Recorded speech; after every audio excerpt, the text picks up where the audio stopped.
Muy buenas tardes, la Academia Mexicana de la Historia y el Espacio Cultural San Lázaro. Les damos la más cordial bienvenida a nuestra tercera sesión de nuestro ciclo 150 años del fallecimiento de Benito Juárez.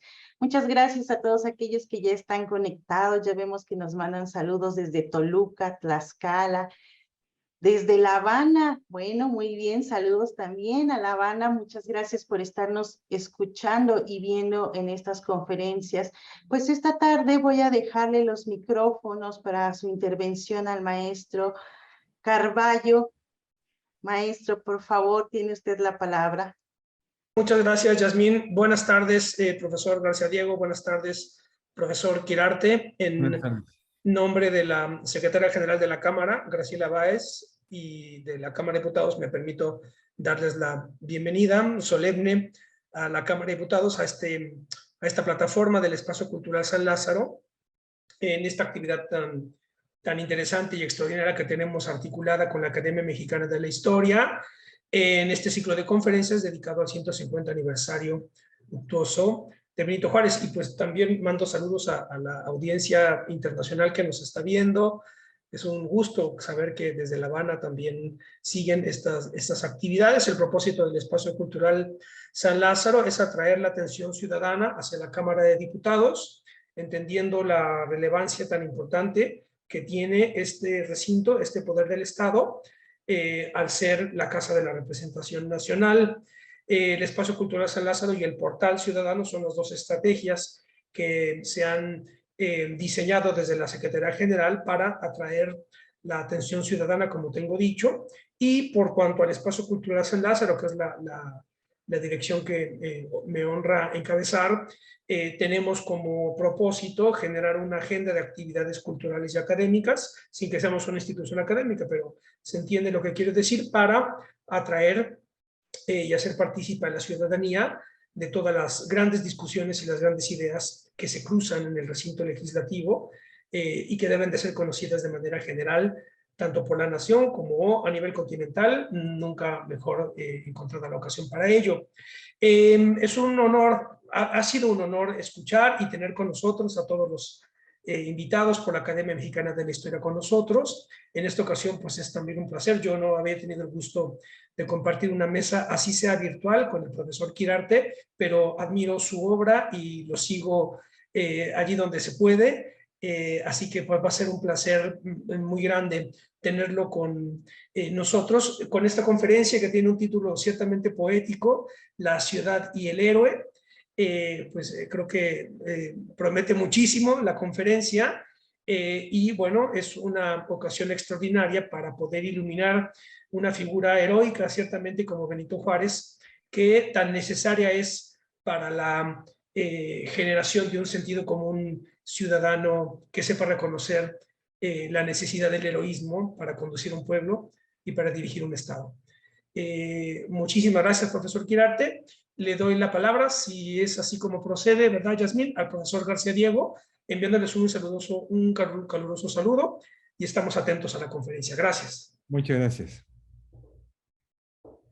De ser así, Yasmín, tomo ahora yo la palabra. Bueno, primero que todo, saludo a todas y todos, al maestro Ismael Carballo, que me acaba de anteceder. Les recuerdo, estamos ahora a punto de iniciar una conferencia del doctor Vicente Quirarte en el marco de un convenio que se firmó entre la Cámara de Diputados, su secretaria Graciela Báez Ricardes, la maestra Graciela Báez Ricardes, el Espacio Cultural San Lázaro, con el maestro Ismael Carballo, Ángel Limón, que ha sido un gran gestor de este convenio, y la Academia Mexicana de la Historia. Hoy es la tercera conferencia. Primero estuvo el doctor Andrés Lira, luego Antonia Pisoñer, y hoy toca el turno de Vicente Quirarte, en un convenio que además, puedo adelantar, tendremos 3 ciclos. Tan pronto terminemos el ciclo Juárez, se iniciará un ciclo sobre charlas, conferencias sobre la historia del constitucionalismo en México, con el pretexto de los 210 años de la Constitución de Cádiz, y terminaremos el año con un ciclo por los 100 años del fallecimiento de ese extraordinario mexicano que fue Ricardo Flores Magón. Esto en cuanto al proyecto de actividades conjuntas entre la Cámara, el Espacio Cultural San Lázaro y la Academia Mexicana de la Historia. Ahora, para mí, presentar hoy a Vicente Quirarte es un gusto, pero también es un reto. No es fácil presentar a Vicente Quirarte en un par de minutos. Es un hombre con una trayectoria de verdad extraordinaria.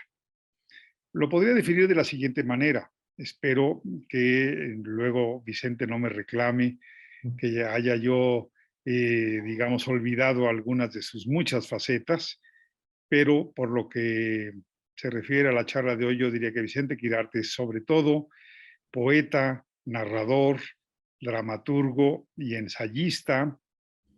Ha hecho todos sus estudios de literatura, licenciatura, maestría y doctorado en la UNAM, profesor de muchísimas instituciones, básicamente la Facultad de Filosofía y Letras de la UNAM. Es investigador del Instituto de Investigaciones Bibliográficas, del que fue director. También director de la Biblioteca Nacional, imagínense, un honor además muy vinculado o muy vinculada la Biblioteca Nacional a Benito Juárez. A lo mejor algún día Vicente Quirarte nos da una charla sobre los orígenes juaristas de la Biblioteca Nacional. Es miembro del Sistema Nacional de Creadores, o lo fue, del Sistema Nacional de Investigadores, miembro de la Academia Mexicana de la Lengua, del Colegio Nacional. Reconocimientos, de verdad, voy a obviarlos, porque si yo empezara a listar los reconocimientos que ha obtenido Vicente Quirarte, pues no terminaríamos. Si empezara yo a listar los títulos de sus libros, necesitaríamos varias sesiones. Así que eso, pues cualquiera puede picar en los medios virtuales y va a encontrar sus muchas publicaciones y sus muchos reconocimientos. Pero yo sí quisiera terminar mi presentación admirativa y cariñosa de Vicente Quirarte haciendo una referencia. Vicente Quirarte fue hijo de un extraordinario historiador, don Martín Quirarte, además gran conocedor del periodo de la historia que podemos llamar la Reforma, las guerras de intervención, mediados del siglo XIX. Y de hecho, a lo mejor me equivoco, podría corregirme Vicente al tomar la palabra.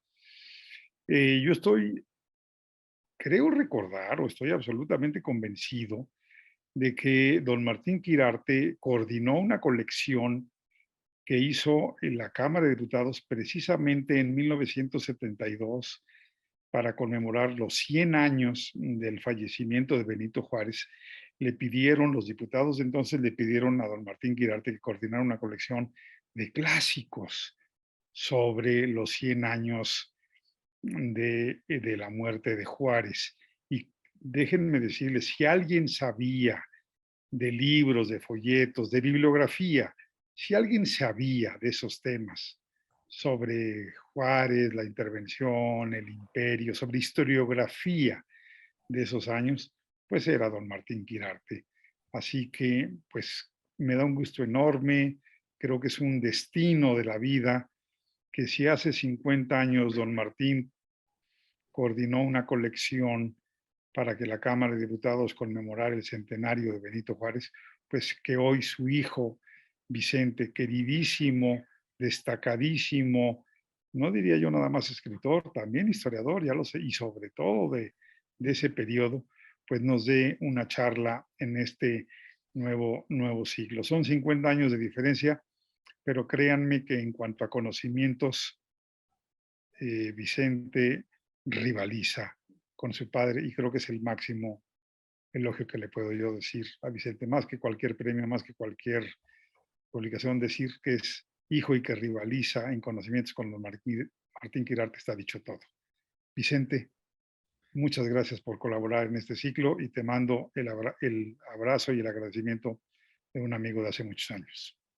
No, el agradecido soy yo, querido Javier, por todo lo que Y justamente has dicho, efectivamente, de todo lo que señalaste, en 1972, don Martín Quirarte fue el coordinador de este programa editorial. Fue el diputado Luis H. Ducong, presidente de la Cámara de Diputados en ese entonces, de la Gran Comisión, quien encomendó ese proyecto. Y fue un proyecto magno, donde se publicaron obras de Justo Sierra, de Carlos Pereira, de Emilio Olivier. Fue realmente se republicó el libro de José C. Valadez, Ocampo, Reformador de México. Fue una época muy hermosa. El editor fue don Porfirio Loera y Chávez, en Libros de México, y fue realmente un proyecto hermoso, agotador, pero finalmente la República triunfó gracias a él y gracias a ti, Javier, por esta extraordinaria presentación que me responsabiliza ante el público que nos está escuchando. Quiero agradecer al maestro Ismael Carballo su presencia, su generosa presentación, igualmente a don Ángel Limón por su gestión al frente del Espacio Cultural San Lázaro, por todo lo que están haciendo junto con la Academia de la Historia. Te felicito, querido doctor García Diego, por todo lo que están haciendo. Sin más, vamos a iniciar esta breve plática titulada La ciudad y el héroe. El lunes 18 de julio de 2022, recordamos en el Colegio Nacional el fin de la aventura terrestre de Benito Juárez. Gueratao y Oaxaca, Nueva Orleans y Paso del Norte, actualmente Ciudad Juárez, son algunos escenarios que han rendido homenaje a hitos y momentos donde imprimió su huella indeleble en México y el mundo. Esta capital vio madurar, triunfar y morir a un excepcional ciudadano, lo cual bastaría para reconocerlo y agradecer su existencia. Tuvo el talento individual y el privilegio histórico para encabezar a un grupo de brillantes y resueltos liberales cuya presencia se halla igualmente en esa lección de historia que es el Panteón de San Fernando. Allí descansan los restos del gran presidente y lo acompañan de manera tangible o simbólica, porque muchos de ellos ya no están allí, por eso hablo de cuestión simbólica y tangiblemente también, el joven triunfador de Puebla, Ignacio Zaragoza, que actualmente se encuentra en la ciudad de Puebla, los generales michoacanos Arteaga y Salazar, el incomprendido Ignacio Comonfort, Melchor Ocampo, su amigo y maestro, el visionario José María Lafragua, hombre de leyes y palabras. Pero también se encuentran monumentos o restos de sus valientes adversarios, esos que desde su perspectiva y leales a sus principios, también quisieron lo mejor para México. Honrar a los vencidos lo honra doblemente a él. Por último, yacen allí los seres más próximos a la carne y la sangre de Benito Juárez. De manera particular, su compañera de viaje, Margarita Maza, que con su vida ejemplar y modesta supo subrayar la sencillez de la República. Como dice en uno de los escasos libros dedicados a ella, Ángeles Mendieta a la Torre. Armas y letras pasan lista de presente y recuerdan el tránsito de quien supo dotar a nuestra nación de leyes, instituciones y respeto a la sociedad civil. La primera vez que Benito Juárez vino a esta Ciudad de México, estaba en el año 40 de su edad e iba a ocupar su cargo como diputado al Congreso, así como su sitio en la historia nacional. Ya no era un hombre joven para los cánones de su tiempo, pero cada uno de sus pasos había sido dado con tanta fuerza que le permitiría una madurez activa e inaudita. Traía, aunque no la precisara, una carta de presentación para el presidente Valentín Gómez Farías. Lo más importante es que venía con plena conciencia de que solo las ideas liberales eran capaces de transformar al país y hacerlo un lugar más digno y justo y soberano. Eran los últimos días de 1846. México estaba invadido por el ejército de Estados Unidos, que al año siguiente estaría en la capital.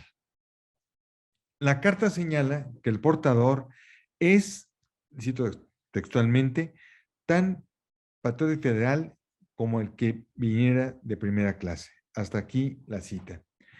A partir de entonces y los siguientes 20 años de su vida, Juárez lleva a la práctica lo que en la letra se asienta.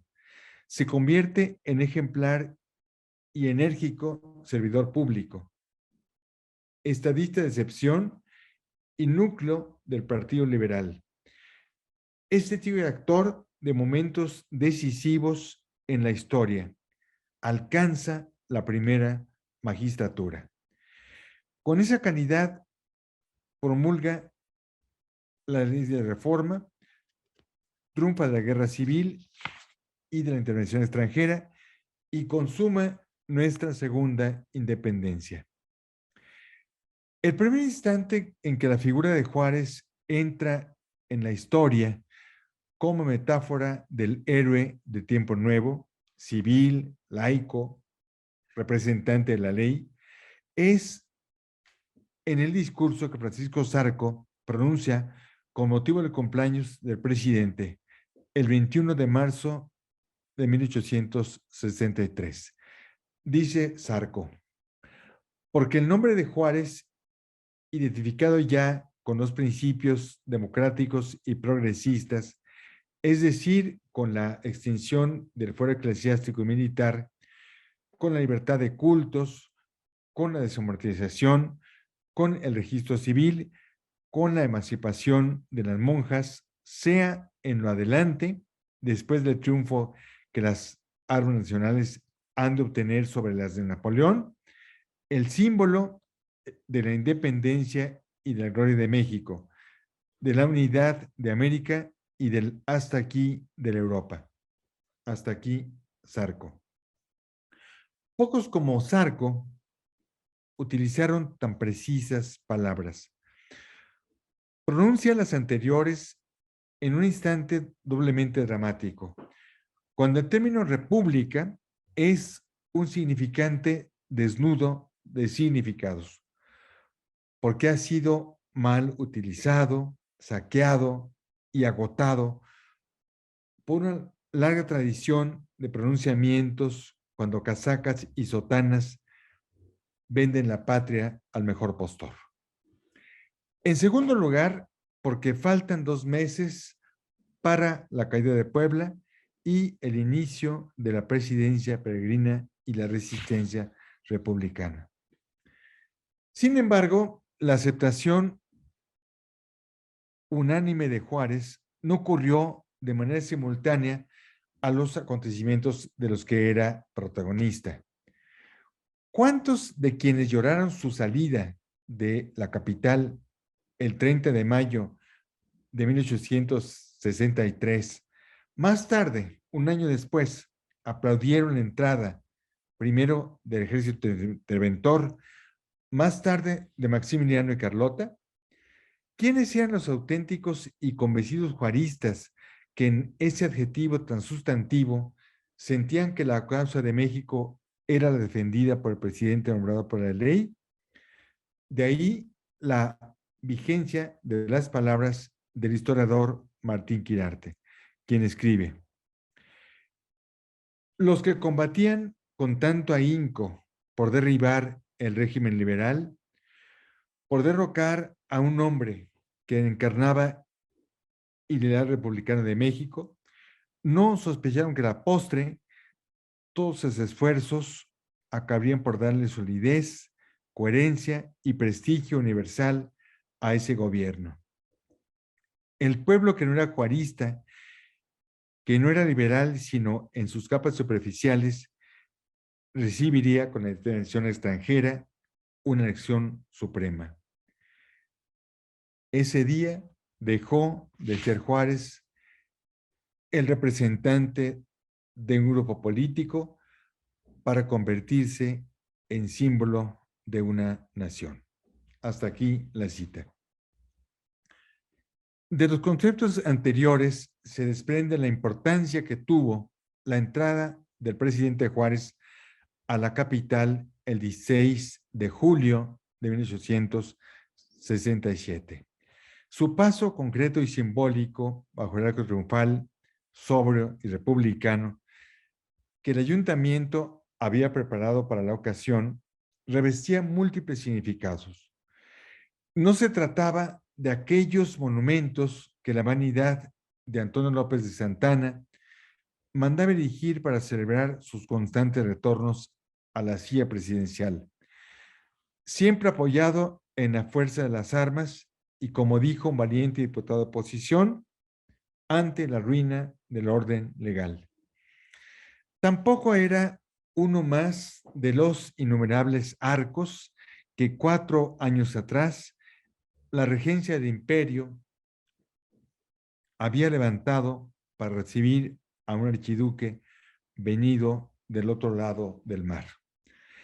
El presidente constitucional volvía al sitio donde se sentaban los poderes. Le correspondían los honores del triunfo, la recompensa que la ciudad otorga a Guerrero o al estadista que vuelve a casa con las banderas victoriosas. Los versos bordados en el pañuelo que la niña Luisa Vaz entregó al vencedor resumen su hazaña mejor que todos los discursos. Dice el dístico: tu grande gloria y tu victoria han sido vencer al que jamás fuera vencido.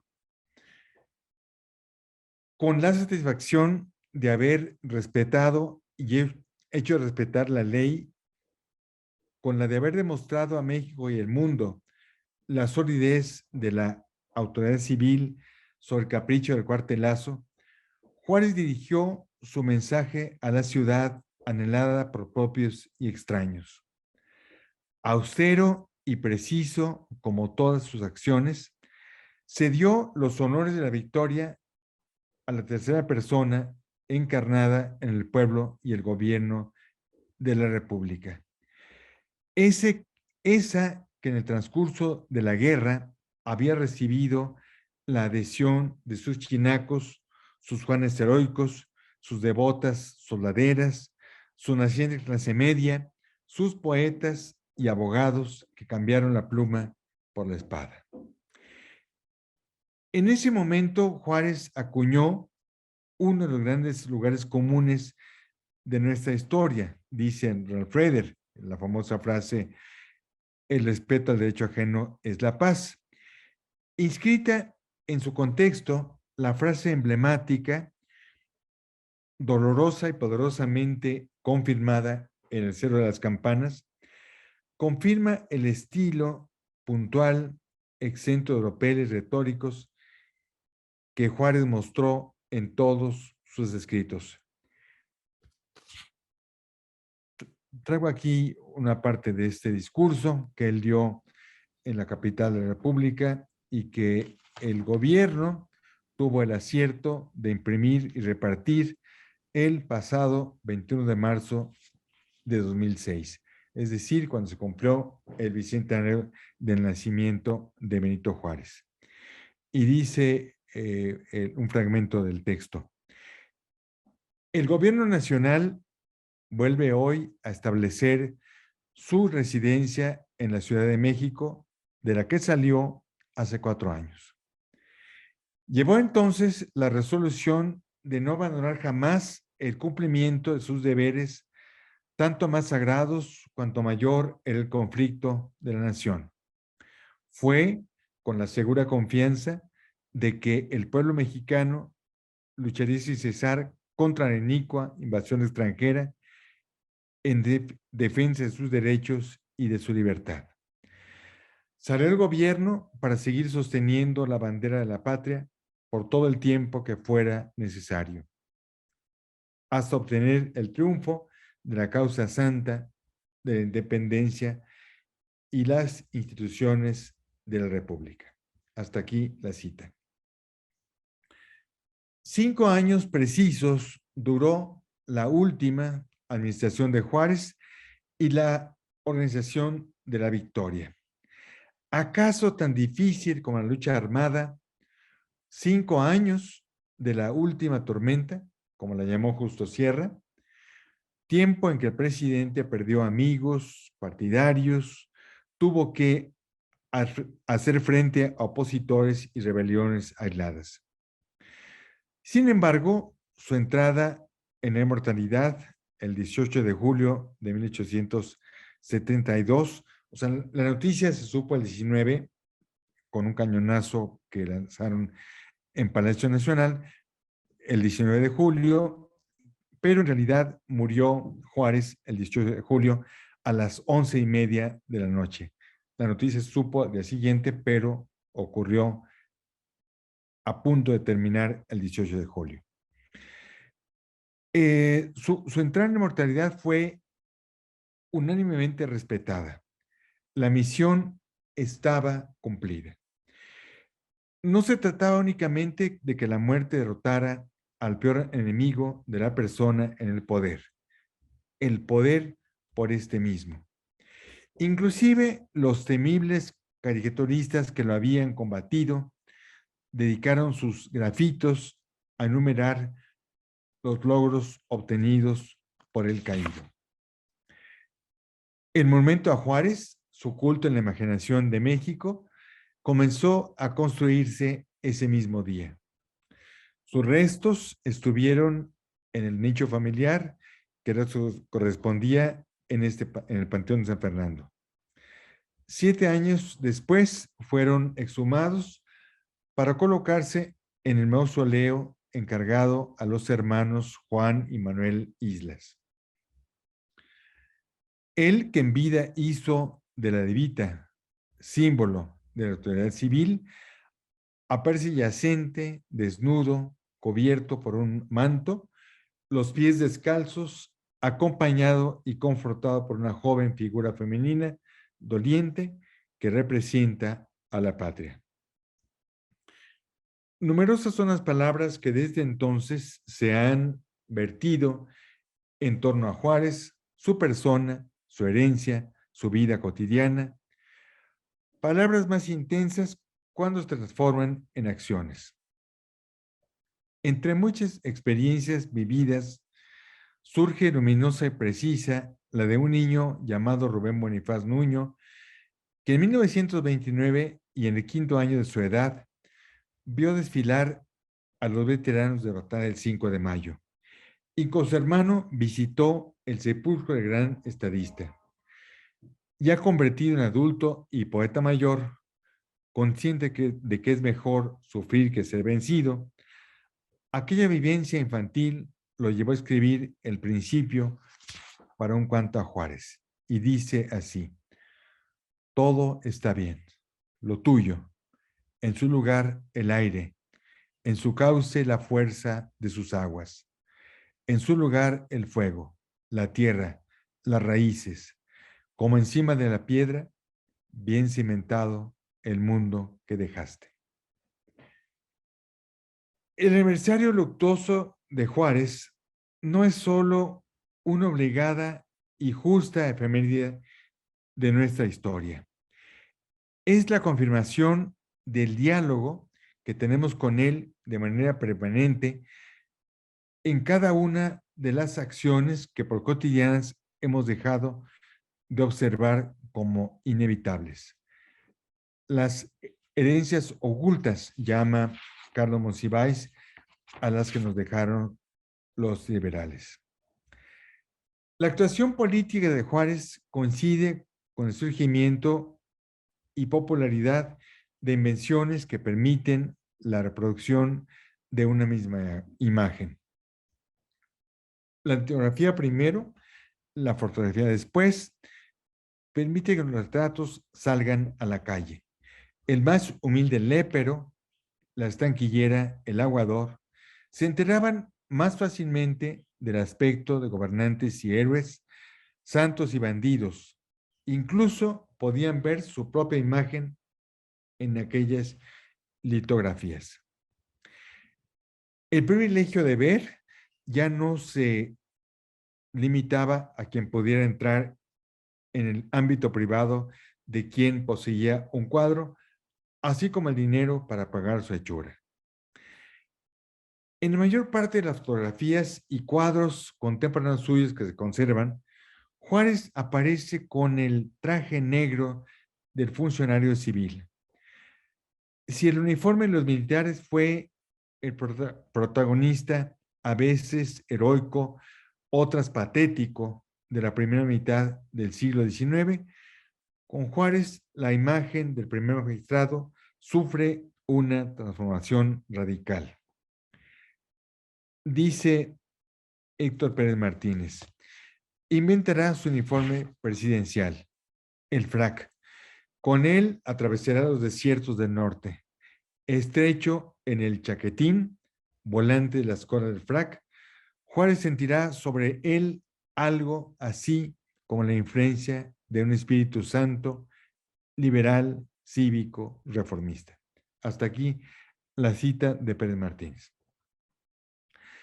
Tanto en la fotografía de cuerpo entero que de él nos ha llegado, tomada en los inicios de la Guerra de Reforma, como en el retrato en el cuadro de José Escudero de Espronceda, Juárez luce impecable, calza guantes y todo él emana pulcritud.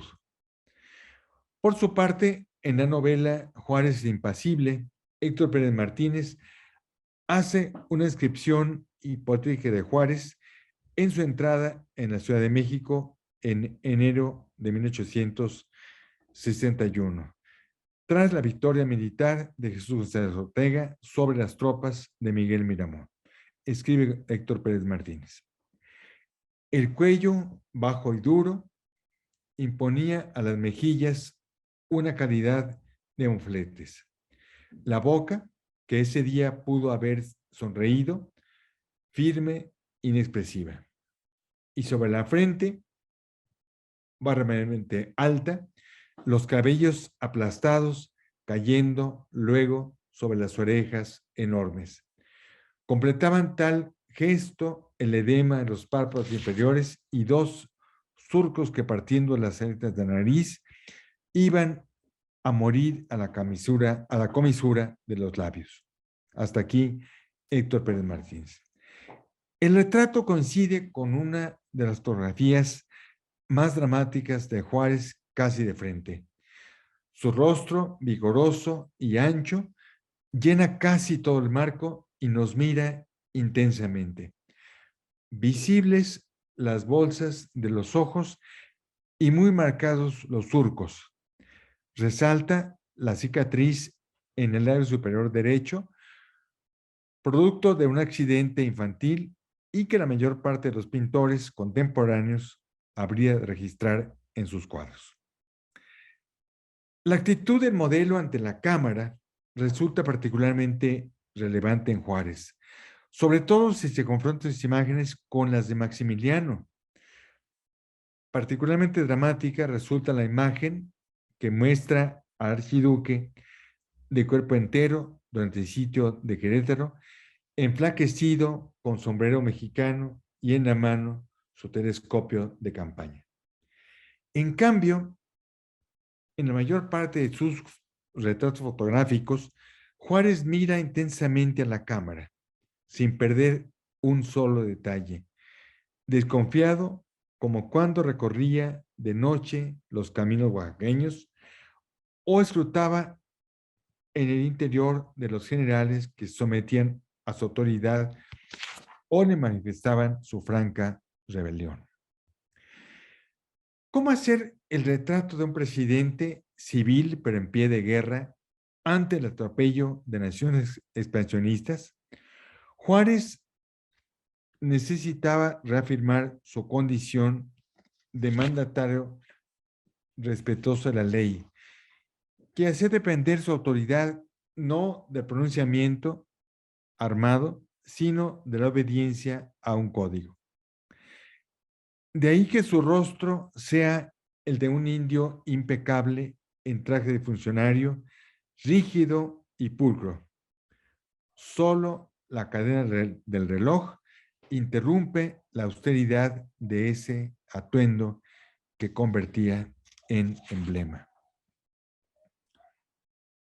Evadir la retórica no significó en Juárez empobrecer su estilo, sino todo lo contrario.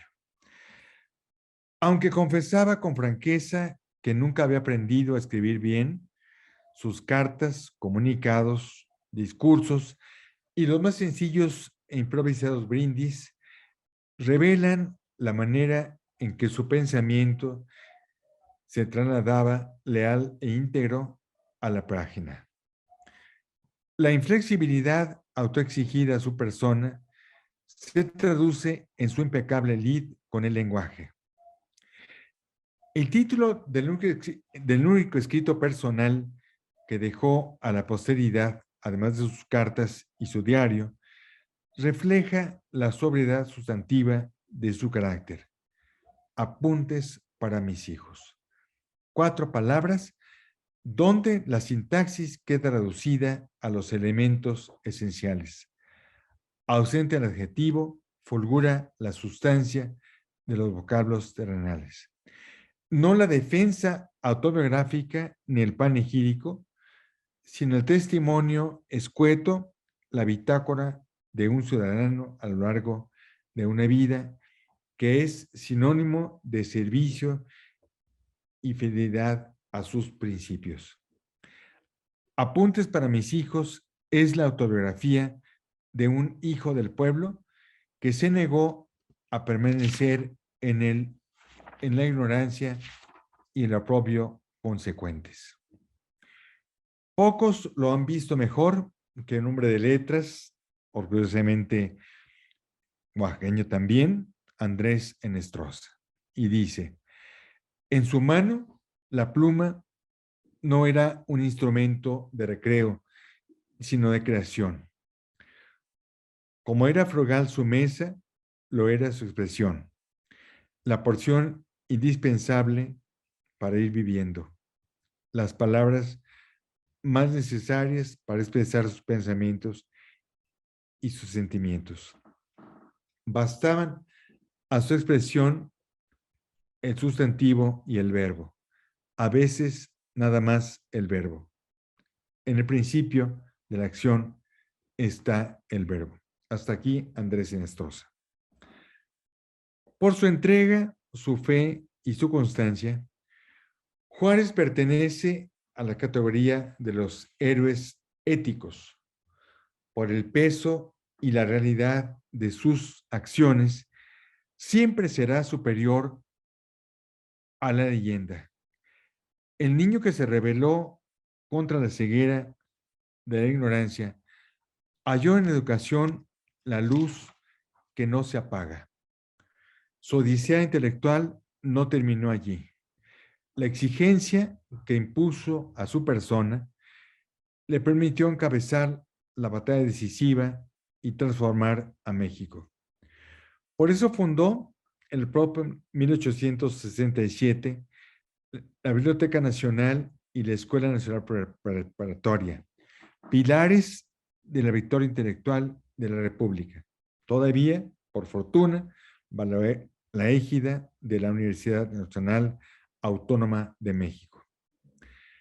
Por eso defendió el registro civil y plantó el germen de otras instituciones que nos dan nombre, identidad y patria, y nos defienden inclusive de nuestros propios errores y debilidades.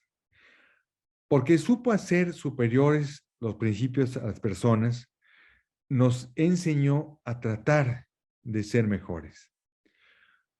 Un joven clásico de nuestro siglo, en la voz de alguien de su sangre, al definir a los héroes, recuerda su necesidad inevitable. Dice, seres valientes, sacrificados, que al creernos vencidos nos enseñan a resistir un momento más. Nos ayudan a ser honestos, nos dan fuerza, nos hacen nobles y nos permiten morir finalmente con orgullo. De nosotros, presentes y futuros herederos de Benito Juárez, depende continuar esa lección de vida que la muerte amplifica y hace eterna. Muchas gracias por tu atención.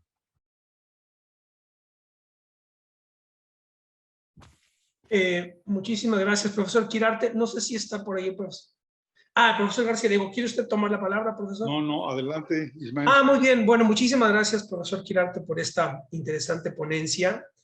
Y nada, la primera cuestión que a mí me surge es tratar de distinguir los elementos constitutivos de lo que hace a alguien un héroe. ¿Qué es lo que usted cree que es aquello que hace que alguien sea un héroe a la luz de alguien como Juárez y en función del texto que nos acaba de compartir?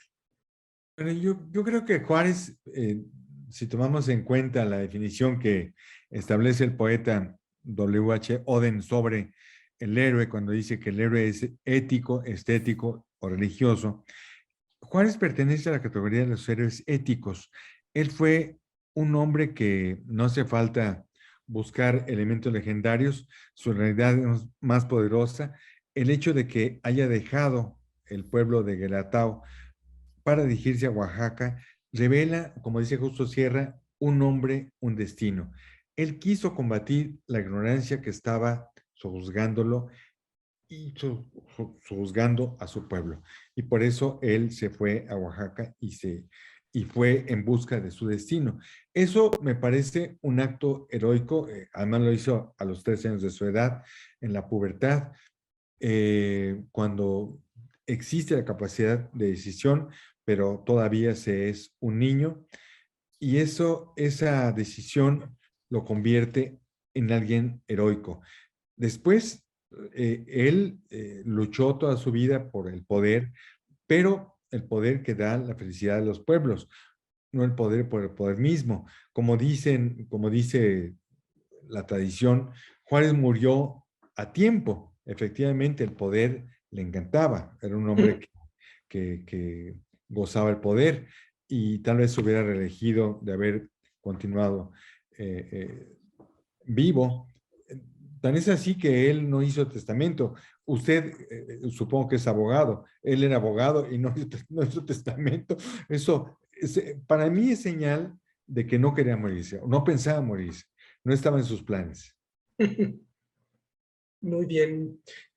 No sé si haya algún comentario que quieran compartirnos en el foro.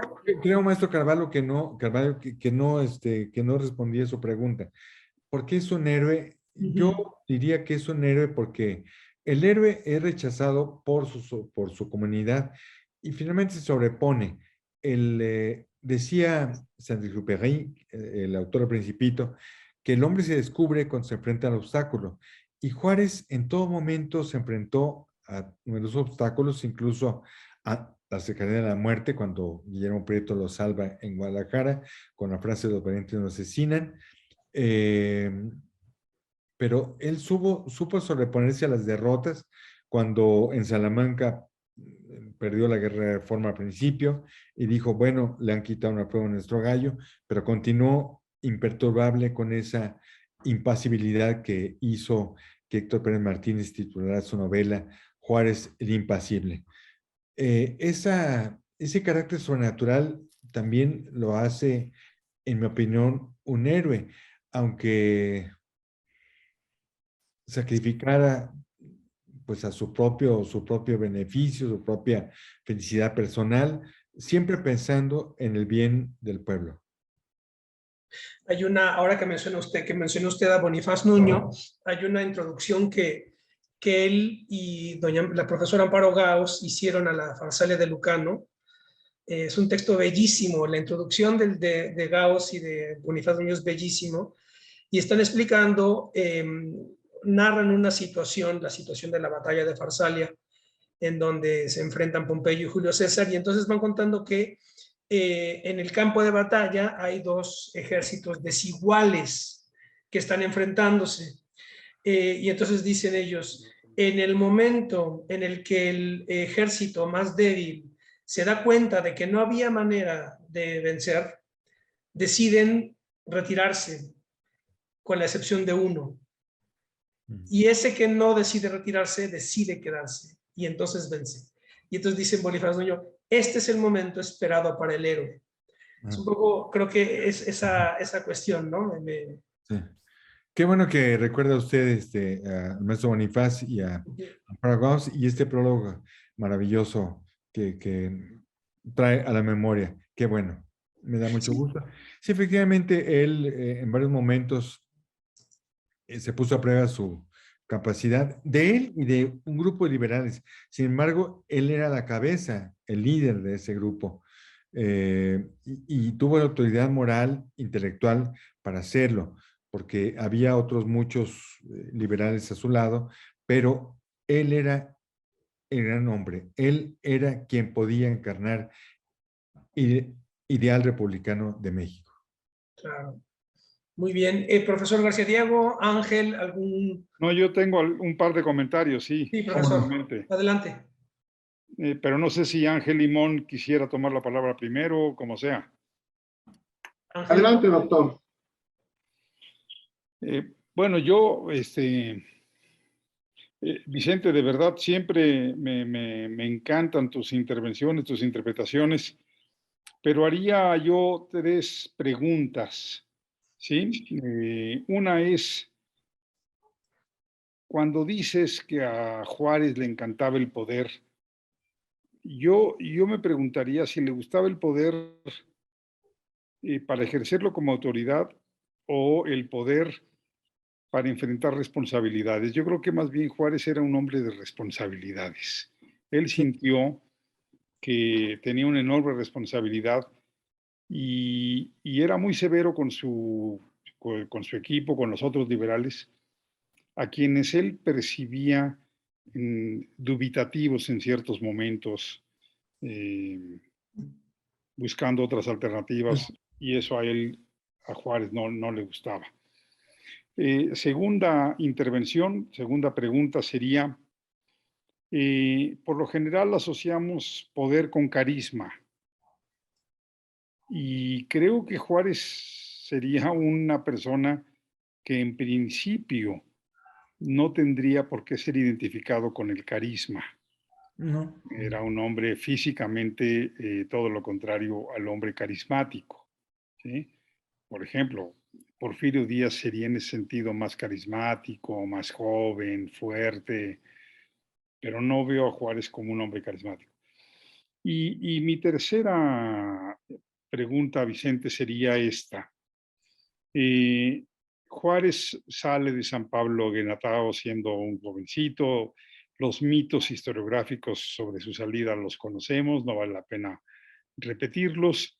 Llega a Oaxaca, luego tendrá otras experiencias urbanas, Nueva Orleans, por ejemplo, y básicamente Ciudad de México, haciendo abstracción al periplo gubernamental, que fue, bueno, ¿para qué repetir una geografía que abarcaría casi toda la República?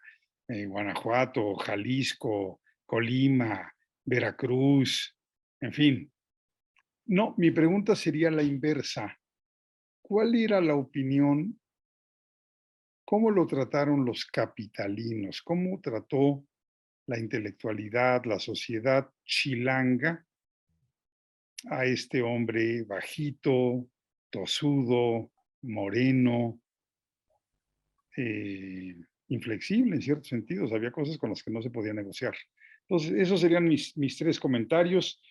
Lo repito, el poder como responsabilidad, el poder sin carisma y la opinión de los capitalinos. Hablo de la sociedad, pero también hablo de la clase política, ¿sí? Frente a este oaxaqueño, Sí. muy oaxaqueño. Muy pertinentes tus observaciones, Javier, como siempre. Comienzo por la última. Yo creo que esa es una investigación que hay que hacer. Sin embargo, lo que me llama la atención es que esa sociedad que lo lloraba, al año siguiente aplaudía la entrada de Maximiliano y Carlota. O sea, el pueblo, como dice Martín Quirarte, no era juarista, no era completamente, en ese momento todavía no encarnaba Juárez el Partido Liberal. eh, Todavía no eran símbolo de una nación. Y en ese momento, cuando con la intervención extranjera sufrió el pueblo de México una lección suprema, entonces se dio cuenta quién estaba al frente. Sin embargo, la sociedad, yo creo que la sociedad exquisita rechazaba a Juárez, así como rechazó a los pintos de Juan Álvarez y a zapatismo. Yo creo que, y eso tiene que ver con lo que dijiste, señalaste muy bien, de Juárez anticarismático. Efectivamente, Juárez era moreno, era pequeño, era indio. Entonces, todo eso que lo hace admirable a nuestros ojos, por supuesto que a la sociedad le repugnaba. Había una parte de la sociedad que se sentía halagada porque él tenía un emperador rubio que salía con todo su séquito en la mañana. ¿Qué diferencia de Juárez que paseaba con su esposa en la noche cubierto con una capa? O sea, el ritual republicano era diferente, era al ritual monárquico. Incluso hay un libro completo del ceremonial de la corte donde aparecen los puntos y los pasos que tienen que dar el personal que rodeaba a la corte. Y en cambio, la República es mucho más sobria en ese sentido. Por supuesto que había una parte de la sociedad que estaba feliz con la llegada de Maximiliano y que se sintió profundamente desilusionada con la entrada de Juárez. Sería muy interesante, Javier, hacer un estudio de cómo fue recibida la entrada de Juárez en la capital, porque sí fue recibida con júbilo por una parte de la población, pero la población formada por la clase media, por la naciente clase media, pero no así por la aristocracia. Yo creo que la aristocracia se sintió profundamente lastimada. Ahora bien, en cuanto a ¿qué pensaban los liberales de él? Tú dijiste con mucho acierto que Juárez se sobrepuso a las dudas de muchos liberales, por eso Comonfort era un presidente muy patriota, pero muy débil, o sea, no sabe decidir.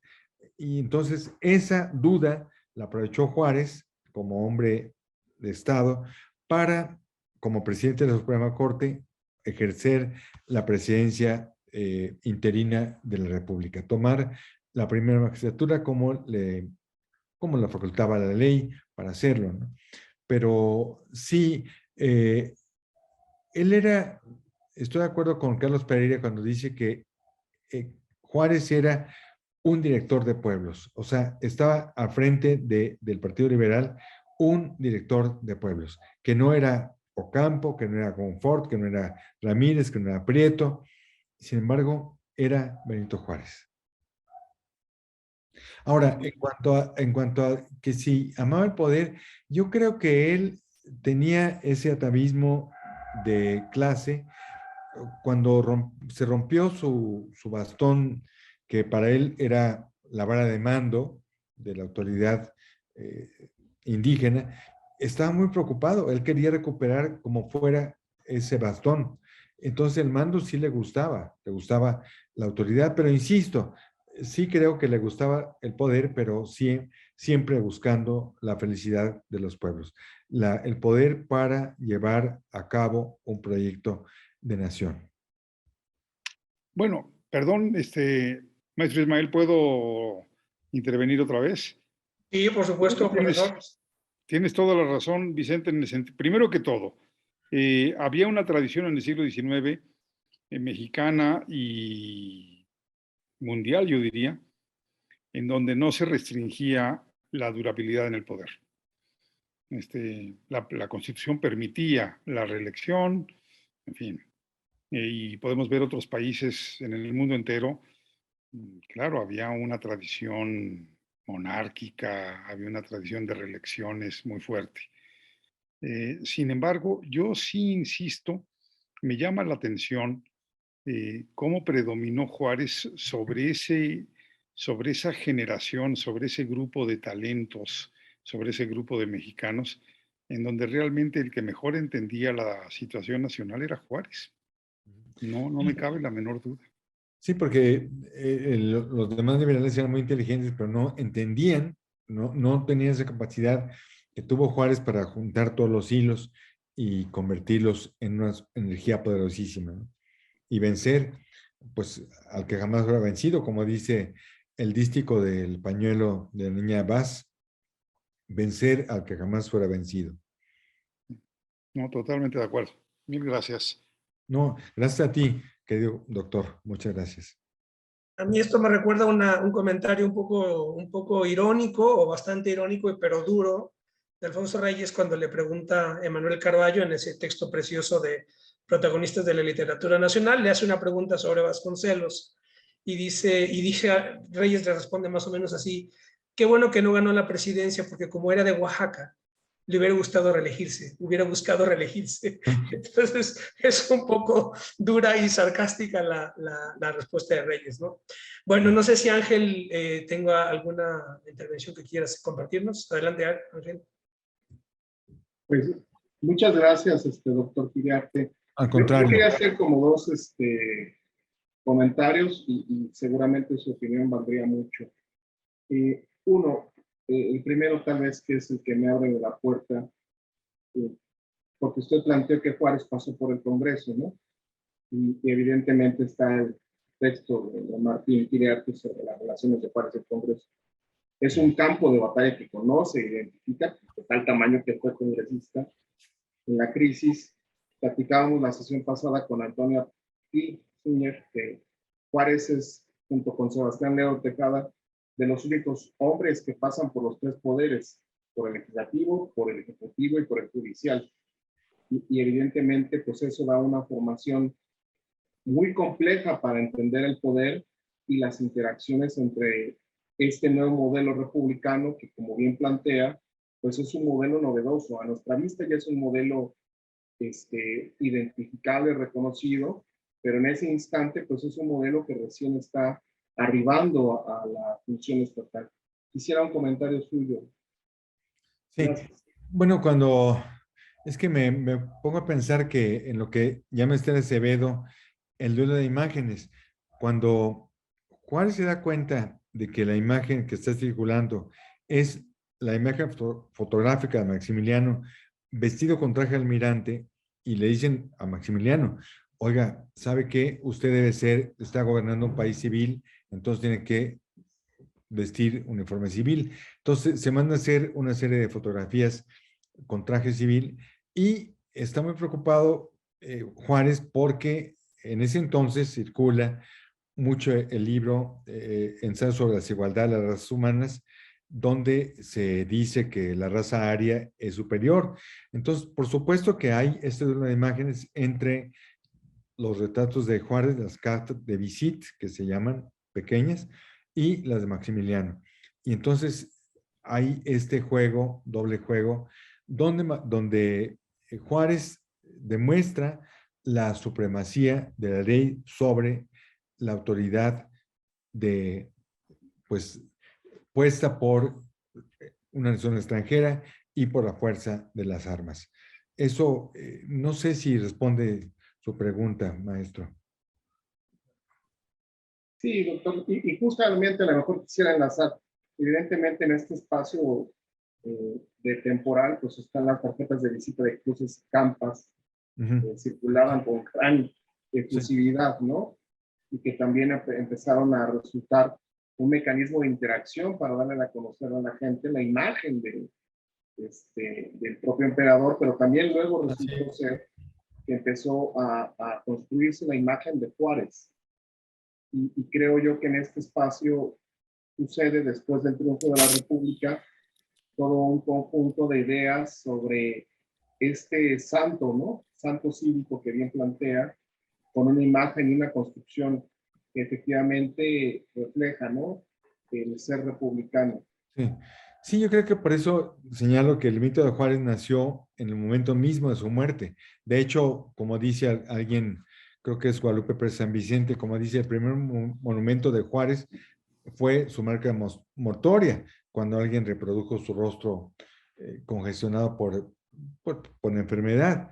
Ese fue el primer monumento realmente a la memoria de Juárez, pero su memoria en la imaginación, el titán de Galatao, el gigante de Galatao se empezó a llamar, nació en el momento mismo de su muerte.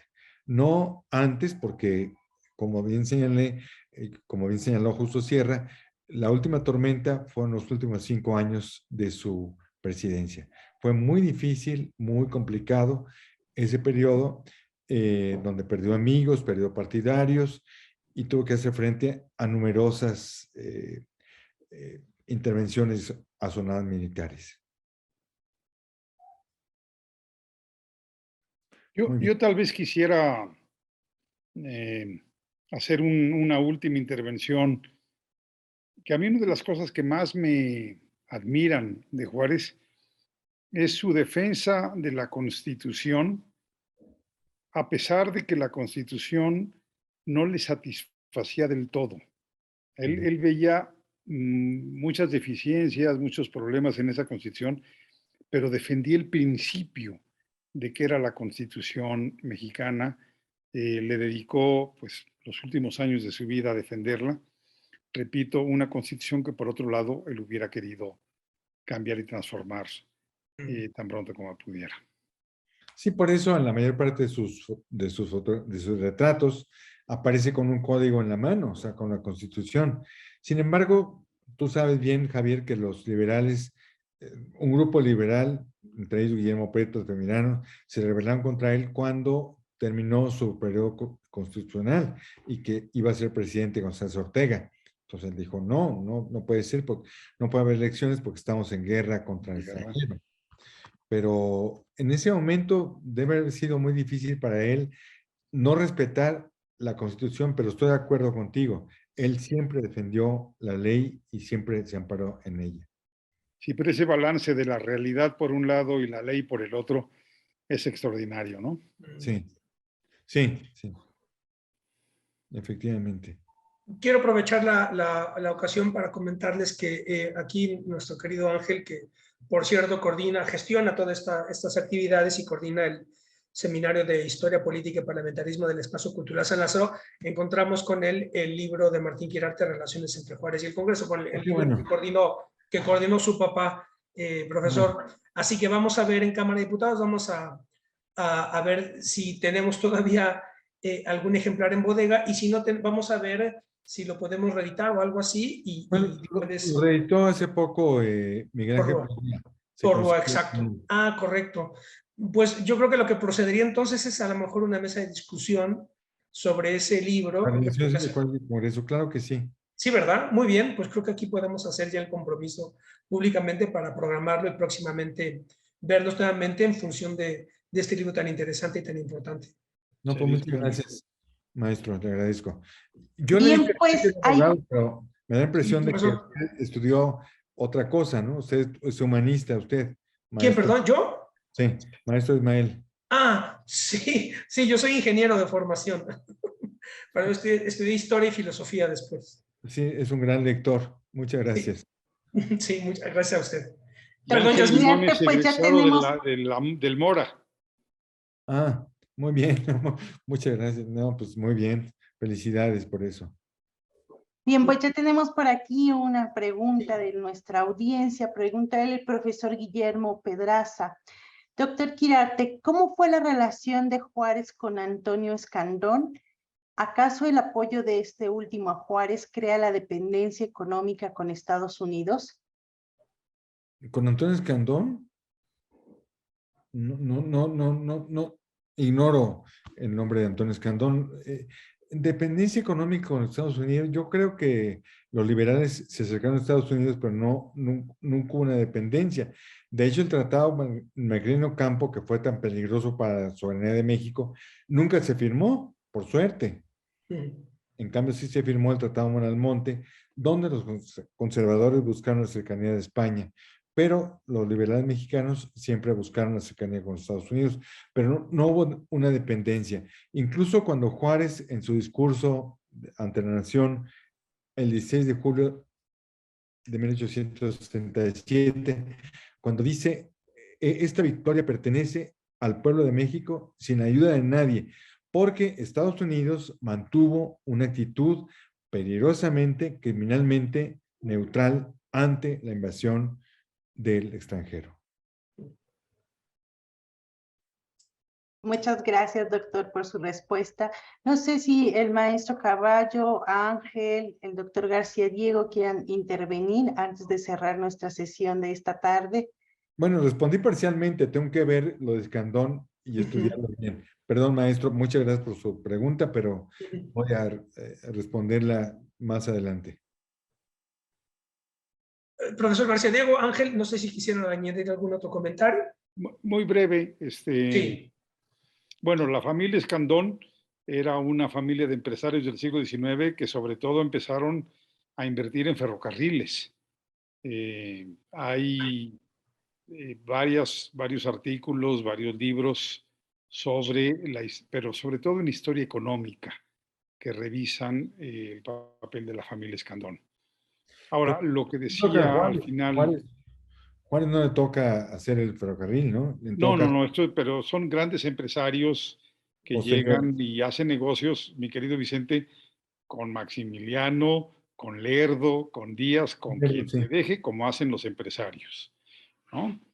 Y luego lo que mencionas de Estados Unidos, para Estados Unidos era muy difícil porque quiere apoyar al gobierno de Juárez, pero por otro lado mantiene relaciones diplomáticas con el Imperio francés, no ha roto relaciones con Francia. Entonces, creo que algún día convendría un coloquio o al menos una conferencia sobre Juárez y las relaciones internacionales. La sesión pasada, Tona Pisuñer nos habló de lo importante que fueron las labores de Jesús Terán, Claro. gran diplomático, por cierto. El auditorio de la Secretaría de Relaciones Exteriores lleva el nombre de Jesús Terán.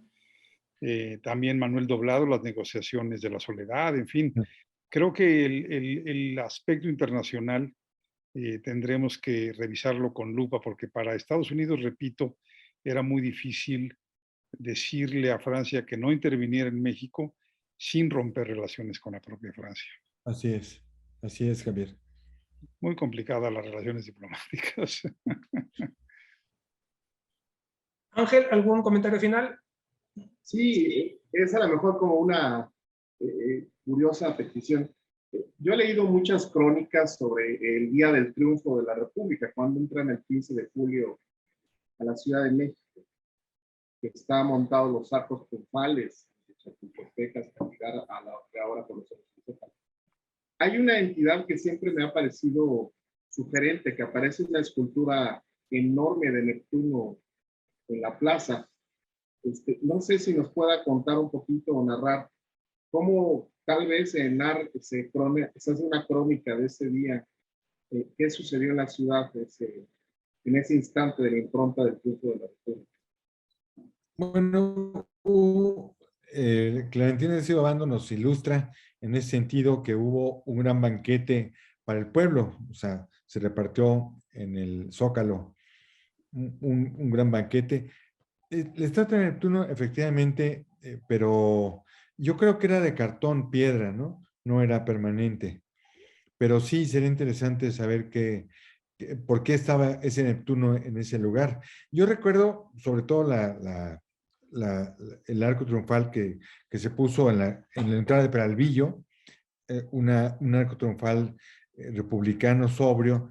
Por eso digo que no era como los arcos que se levantaron al paso de Maximiliano, que también era cartón piedra, pero donde se escribieron versos que hizo un poeta conservador que es José María Roa Bárcena, celebrando a Carlota y su entrada a México. Pero ese día hubo un banquete para el pueblo, y bueno, y las felicitaciones de toda la clase directora. Sería interesante hacer un análisis de qué pasó hora por hora en ese día, ¿no? Eso nos queda por hacer. Muchas gracias por su pregunta. Yo creo que hay que meterse a los archivos para ver eso, y a los periódicos. Muchas gracias. Muy bien. El siglo XIX para mí, por lo menos en el mundo atlántico, para utilizar ese concepto historiográfico tan importante de las revoluciones en Europa y en América, es el proceso de construcción del patriota y el patriotismo como figura fundamental para articular la vida de los pueblos y las naciones. Y el patriota es esa figura histórica en la que converge el coraje civil con el coraje militar. Yo creo que los himnos nacionales y los sistemas educativos a partir de esas revoluciones atlánticas tienen como acometido preparar a una sociedad para que en su seno surjan héroes cuando sean requeridos. Creo que Benito Juárez es un ejemplo fascinante de lo que puede hacer un pueblo para construir un héroe. Así que pues yo agradezco muchísimo la conferencia del profesor Quirarte, habiéndonos hablado de esto y habiendo eliminado este concepto tan importante que es el del heroísmo para comprender la historia nacional. En nombre de la secretaria general, Graciela Báez, y de la Cámara de Diputados, agradezco a todos su presencia, su tiempo, y quedamos emplazados, profesor García Diego, si no dispone usted de otra cosa, quedamos emplazados para el próximo lunes con la siguiente conferencia de este ciclo extraordinario alrededor del 150 aniversario luctuoso de Benito Juárez. Muchas gracias. Hasta la próxima. Muchas gracias. Adiós. Adiós, Vicente, gracias. Gracias a ustedes. Gracias por todo. Adiós.